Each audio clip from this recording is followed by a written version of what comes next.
Have you ever wondered what games you should keep or you should lose? Find out here at Purge Reviews. Alexandria is a Kickstarter game that I was able to purchase that I found to be very, very fun. It gives the players asymmetrical power, so everybody is doing something different. And really, once you start playing the game, not only is your deck of cards different and your objectives different, but it feels different. And that's a great addition to this game. It feels really nice to have an asymmetrical game where everybody's doing something a little bit different, and your purpose in the game is different. Home run with that. Now, the game is a little bit busy to look at. The tiles aren't great. I don't like the borders on them. It just feels real fiddly and busy. My version came with the Kickstarter wooden exclusive bits. Totally worthless. Do not hunt those down. They'll never leave the box. They're terrible. They don't even look like what they're supposed to look like. I don't even know how you're supposed to use them. There's no direction. Maybe in place of the tiles, but then you're just going to forget what things are because the names of them are not written on them, like lectern and bookshelf and stuff. And they just look absolutely terrible. Garbage. But put those aside. The tiles are okay. It's just really busy. Now, you're going to be setting up the board. Every time you play, the board will be modular, so it will look different based on the random pulling of the tiles, which is great. It looks great, and it looks fine. It's just those tiles on top of the boards. It's fiddly to set up. It's just fiddly to turn them over during gameplay, but it's just the nature of the beast with this game. Where the game shines is really going to be the asymmetrical play. Walking around, stealing time from other people, and doing bad things to each other through the card play. Now, it has a mechanic where you play cards and you can't pick them up until you've used them all. But every card you have utilizes time. So if you ever played Red November, that's a game that uses this mechanism of time. Thieves is like that. This game can be particularly hardcore and combative because you're going to be stealing time from other players. And one of the characters in the game wants his time stolen. But I don't know how much fun that is to play that character because you're just kind of sitting around. Other people are stealing your time. You're scoring points, but you're not really doing anything. And it's never fun for somebody else to have 3 or 4 turns in a row, even though it's because you just had a big move. It's just not fun. So that's going to be a detraction from the game. But it's just the nature of the beast of what you're doing here with the limited amount of time. You see, so here is the inherent problem. Do you like it when people waste your time? Do you want to sit around and just watch other people play blue? Do you like it when people waste your time? Do you like to sit around and just watch other people play blurb? Do you like when people waste your time? Do you like it when people... Do you like it when people waste your time? Do you like watching other people play board games while you're supposed to be playing and having a good time? And that's the rub here with Alexandria, is that it encourages other people to steal your time. And time is actions. It's how many actions you can take. And each action may have a different time value. But the problem is when somebody steals it, even though you get a little bit of a benefit for it, I'm not sure it's fun. I think that's where this game really kind of loses people and why it lost so many people at the table was because it wasn't fun for somebody else to steal your time, to steal your actions in the game. I remember a couple of times we played and somebody was like, you just screwed all my plans up. I don't know if that's fun. Because it's not that you can do something else interesting. You're stuck with the cards in your hand, and those cards have certain time requirements on them. If you don't have a card requirement that has 1 time on it, and you're down to 1, well, then you can move. I don't know if that's going to help you, though. Is it going to help you score? I don't know. But more than just scoring points, I don't know that it's fun. And I don't think most people had fun with that aspect of the game. I personally really like that aspect of the game. If you do, I think you'll like this game.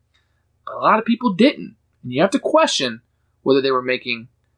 And you have to question... You may like that requirement of the game, but a lot of people didn't. And that's something you might have to question about this game, is whether you're going to enjoy people stealing your time and leaving you with no actions.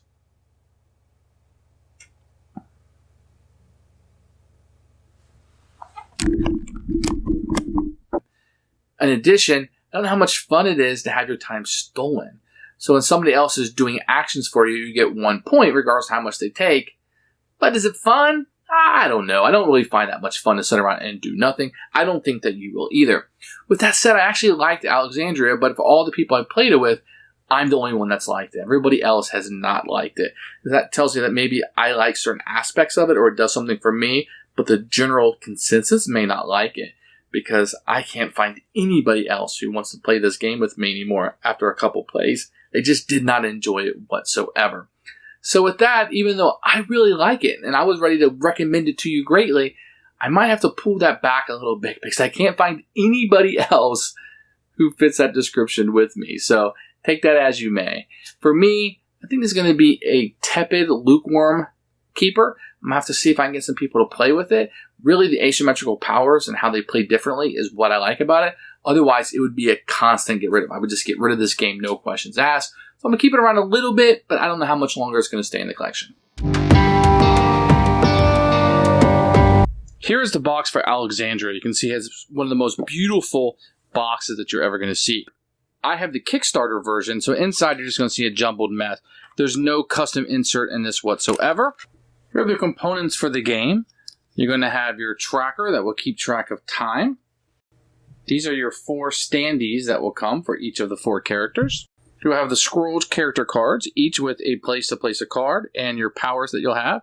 And on the back, you'll have some end-of-game cards that you could have, the possible actions, and a little bit of story about your character. And there'll be one for each one. Here are the victory point tiles. They're fairly thick, and you're going to get a bunch of 1s, 5s, and oddly enough, 20s. You also will get the smallest player screen you will ever see in your life. It barely fits together. We don't actually use them. But this will give you the actions in a game. But it's so super small. I'm going to zoom out a little bit just to show you in reference to a chit how small it is. So I guess you would put this behind it. Pretty useless to me.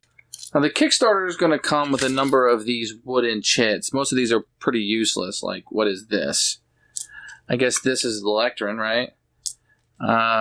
Is this a bookshelf? Is that what that's supposed to be? I don't know. The only ones that are really, really good are the fire and the water is pretty good. Those are the ones I use.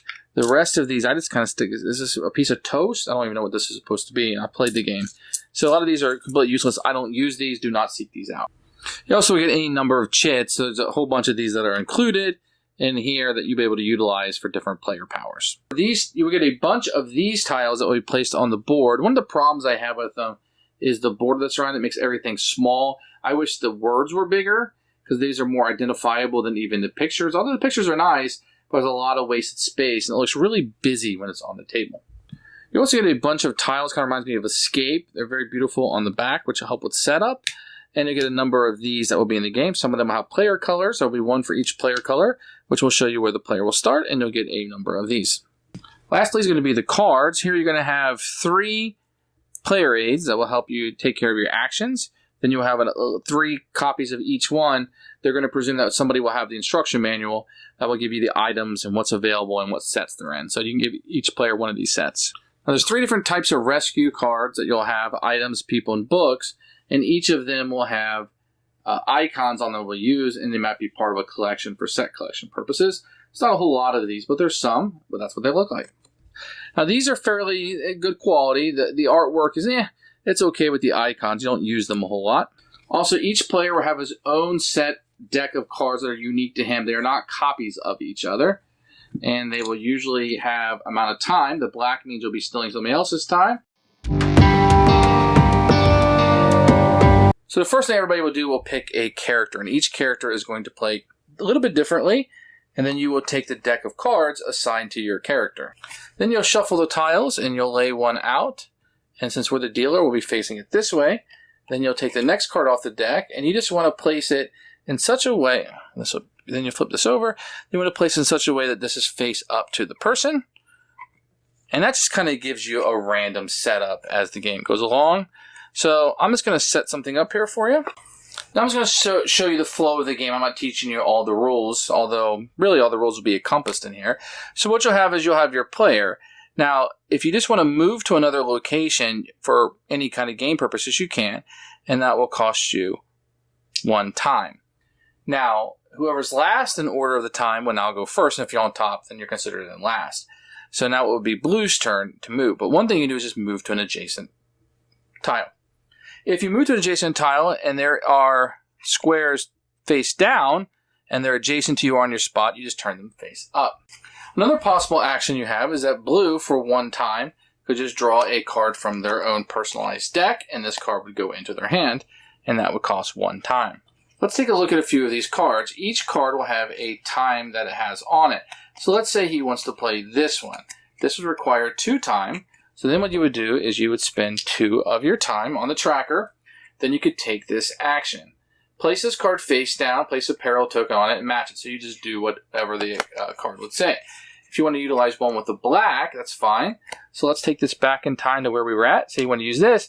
He could spend 1 time, but because he has a black one, he can either spend it himself or take 1 from yellow. Now, if he takes 1 from yellow, he does have to give them a victory point for doing so, and then he would be able to take the action on the bottom of the card. Now, in order to spend somebody's time, you either have to be in the same space or an orthogonally adjacent space in order to take their time. After everybody's used all their time, either moving around or playing their cards and doing things, and you'll be moving these things off the board, discarding them and less, the library will start to burn. And what it'll burn is any location that has a fire token on it. So if we have one of these fire tokens on it, which the red player will put out mostly, then it will burn first. So if this was here, then this location would burn first. Or if it was here, this location would burn first. Then there will be any location that doesn't have a burn token and nobody is there, but it's only adjacent to one other tile. So this one would burn. And there's a hierarchy that goes down. So each round you're going to burn a number of tiles equal to the number of players in the game, which will lead you to end the game there being no tiles left. You play the game for 5 rounds. Whoever has the most victory points will win the game. Normally, you're generating victory points through the game by playing your cards. There'll be some cards on here that will tell you if you do this, you score points. If at the end of the round, you're in a place with a bookshelf, you'll score points. And you'll also score points for collecting these collections. If you have 2 of a kind, you get 4 points. If you get 3 of the Magister's collection, you would get 8. None of the rest of this matters for the purposes of the collection, just this up here. So what you'll be doing mostly during the game is just kind of moving around, setting yourself up to play these cards in a maximum way. Each of the 4 characters do play differently. The yellow player is really involved in assisting others. He wants to help people out. The red player is trying to burn down the library, and that will get points for helping the library burn down as quickly as possible. The green player is trying to save unique treasures. That's what they want to do. And the blue player is part of a secret society. They're putting a lot of peril out on the board and making life difficult for everyone involved. Whoever has the most victory points at the end of the game is the winner. Thanks for watching the video. I really appreciate you tuning in. If you liked it, please like it and hit that little subscribe button. That really helps out the channel. Lets us know that you're getting the videos that you want. If you agreed or disagree with what I said, feel free to comment below. I'd love to hear what you have to say, and I promise that I will comment back. Thanks for watching, and everybody else, keep playing games.